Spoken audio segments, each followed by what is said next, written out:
Ang video na ito ay isang kasangkapan upang mapalawak ang kaalaman ng mga mag-aaral sa ikatlong baitang sa pagkilala ng mga barya at perang papel hanggang 1,000 piso. Magandang araw mga bata, ako si Algie Alcansya. Araw-araw ay may inihuhulog sa akin si Aling Eva. Ito ay may iba't ibang hugis at iba't ibang kulay. Mayroon ding itong iba't ibang halaga. Alam ba ninyo kung ano ang tinutukoy ko? Tama! Pera ang inihuhulog sa akin ni Aling Eva. Ang pera ay ginagamit bilang pamalit sa produkto o serbisyo. Silipin natin ang buhay ng mag-inang si Aling Eva at si Bea. Biyernes ng hapon, sinundo ni Aling Eva ang kanyang anak na si Bea mula sa paaralan. Nanay, punta muna po tayo sa parke. Sige anak, tamang-tama at bumili ako ng sopas tansa sa Kaibigan Bakery kanina. Kainin natin habang nagpapahinga tayo sa parke. Nanay, nahulog po ang pitaka ninyo. Nalaglag po ang mga lamang barya. Nanay, bakit po ang daming iba't ibang laki, kulay, hugis at may nakalimbag pang mga larawan ang mga barya sa pitaka ninyo? Bea, ang hugis, kulay, disenyo at timbang ng bawat barya ay hindi pare-pareho upang maiwasan ang pagkalito ng tao sa pagkilala dito at ang bawat isa dito ay may katumbas na denominasyon. Ano po ang denominasyon? Ang denominasyon ay kung magkano ang halaga ng barya at perang papel. Sige anak, ipapaliwanag ko sa iyo. Umpisahan natin sa pinakamababang denominasyon ng barya.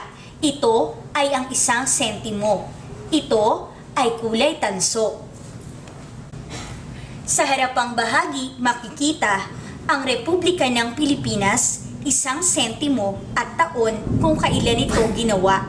Sa likurang bahagi makikita ang sagisag ng Bangko Sentral ng Pilipinas. Ang sumunod ay 5 sentimo. Katulad ng 1 sentimo, ito ay kulay tanso. Sa harapang bahagi makikita ang Republika ng Pilipinas, 5 sentimo at taon kung kailan ginawa. Sa likurang bahagi makikita ang sagisag ng Bangko Sentral ng Pilipinas. Ito ay may butas sa gitna. Dumako naman tayo sa 10 sentimo. Ito ay kulay tansurin. Sa harapang bahagi makikita ang Republika ng Pilipinas, 10 sentimo at taon kung kailan ito ginawa. Sa likurang bahagi makikita ang sagisag ng Bangko Sentral ng Pilipinas. Talakayin naman natin ang 25 sentimo. Ito ay kulay ginto. Sa harapang bahagi makikita ang Republika ng Pilipinas, 25 sentimo at taon kung kailan ginawa. Sa likurang bahagi naman makikita ang sagisag ng Bangko Sentral ng Pilipinas. Sunod naman ay ang piso. Ito ay kulay pilak. Sa harapang bahagi makikita ang Republika ng Pilipinas, bilang 1 o piso, pangalan at tagilirang muka ni Dr. Jose Rizal at taon kung kailan ito ginawa. Sa likurang bahagi naman makikita ang sagisag ng Bangko Sentral ng Pilipinas. Ngayon naman ay 5 piso. Ang kulay nito ay mapusyaw na ginto. Sa harapang bahagi makikita ang Republika ng Pilipinas bilang 5 o 5 piso, taon kung kailan ginawa, pangalan at tagilirang muka ni Emilio Aguinaldo. Makikita din ang 12 tulis na hugis kabibe sa gilid nito. Sa likurang bahagi makikita ang sagisag ng Bangko Sentral ng Pilipinas. At ang may pinakamalaking denominasyon ng barya ay 10 piso. Ito ay nahahati sa 2 kulay. Ang argola na kulay pilak, samantalang ang gitna ay kulay ginto. Makikita sa harapang bahagi ang Republika ng Pilipinas, 10 piso, taon kung kailan ginawa, at ang tagilirang muka ni Andres Bonifacio at Apolinario Mabini. Sa likurang bahagi, makikita ang sagisag ng Bangko Sentral ng Pilipinas. Ang galing, nanay! Ang dami ko pong nalaman tungkol sa mga barya. Iba't iba pala dapat ang bawat isa para madali natin malaman ang denominasyon nito at para hindi tayo malito. Bea, kaninong larawan ang nakalimbag sa 5 piso? Si Emilio Aguinaldo po, nanay. Tama! Alam mo bang si Emilio Aguinaldo ay ang unang presidente ng Pilipinas? Siya ay nanumpa dito sa Tansa, sa kumbento ng Santa Cruz Parish Church o mas kilala ngayon bilang Diocesan Shrine of St. Augustine. Naku, baka gabihin na tayo. Halika na at umuwi na tayo.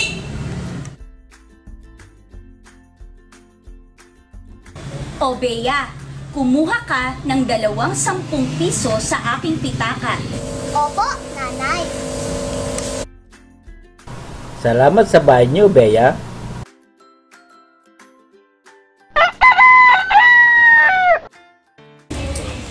Papili po. Meron po ba kayong arena? Meron. Pabili nga po ng halagang 50 piso. Nagkulang po kasi ang ginagamit naming pandikit para sa lobo. Napapili pa rin sa plaza sa darating na pista. Heto po ang bayad. Bea, suklian mo si Lilibet ng isang kulay ube at isang kulay pula na perang papel. Opo, nanay. Maraming salamat po, Aling Eva at Bea. Dahil sikat ang tansa sa Lohitor, hindi lamang lobo ang mapapanood nyo sa pista, pati na rin higante at toro. Ganoon ba? Noong nakaraang taon ay napakaganda ng mga pinalipad ninyong lobo. Masaya ding manood ng parada ng mga higante at ng paghabol ng mga toro. Isasama ko itong si Bea sa plaza para manood. Nanay, iba-iba rin ang kulay at nakalimbag sa mga perang papel, pero pare-pareho ang kanilang mga sukat at hugis. Tama anak, kaya nga mas kailangang iba't iba ang kanilang kulay dahil magkakapareho sila ng sukat at hugis. Inay, turuan po ninyo ako ng tungkol sa perang papel. Sige anak, ang perang papel ay mayroon ding harap at likod. Sa harap na bahagi nito ay makikita mo na mayroong mga larawan ng mga mahahalagang tao sa kasaysayan ng ating bansa. Sa likod na bahagi naman nito ay makikita ang mga magagandang tanawin sa Pilipinas, mapa ng ating bansa at ang mga likas na yaman ng Pilipinas. Simulan natin sa 20 piso.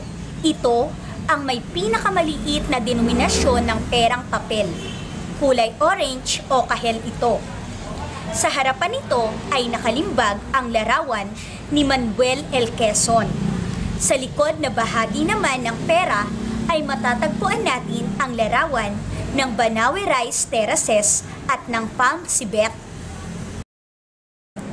Sunod naman ay ang 50 piso. Ito ay kulay pula. Sa harapang bahagi ay makikita ang larawan ni Sergio Osmeña. Sa likurang bahagi naman ay makikita ang larawan ng Taal Lake at ang isdang Maliputo. Dumako naman tayo sa 100 piso. Kulay ube ang kulay nito. Sa harapang bahagi makikita ang larawan ni Manuel Rojas. Sa likod nito ay makikita ang larawan ng Mayon Volcano at ng Butanding o whale shark.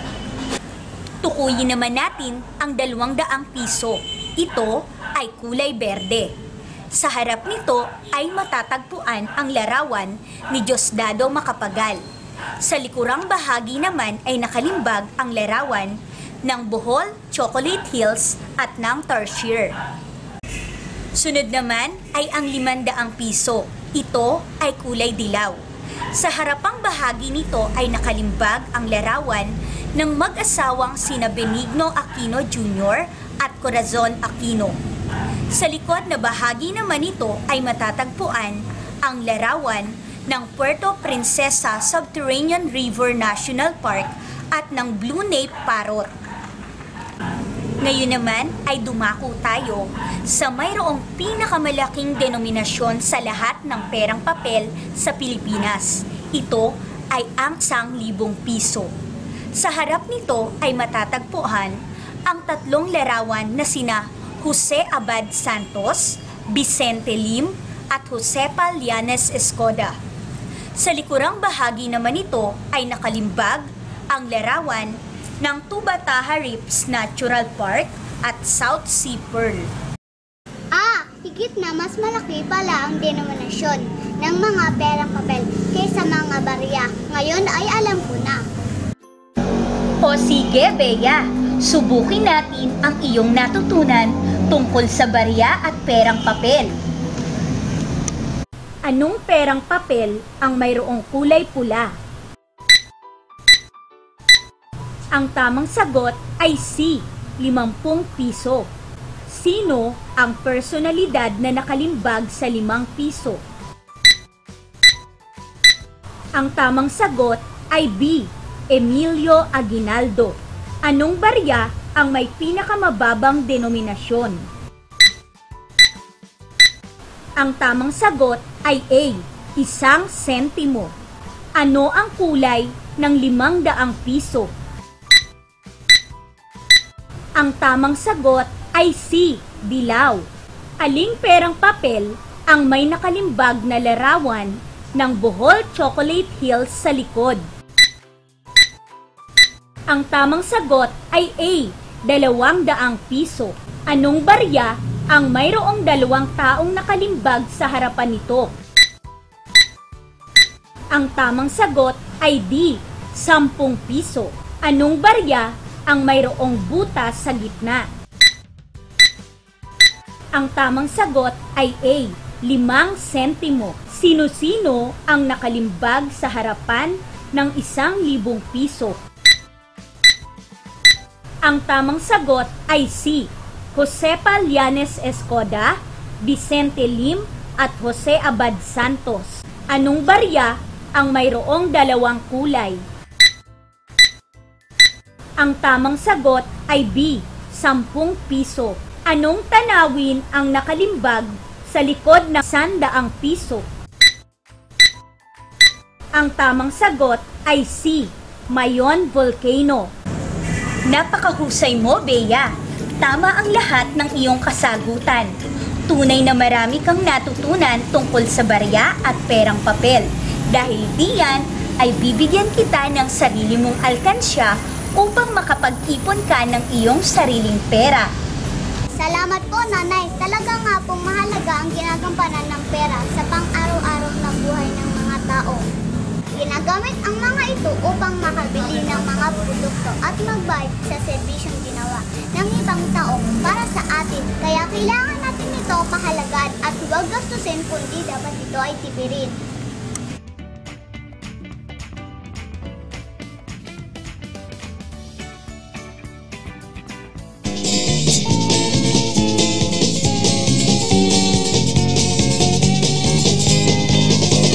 Tindahan ni Aling Eva, dito'y laging may matututunan ka. Mura at susong tansa ang itinitinda, pero mahusay rin siya sa barya at papel na pera.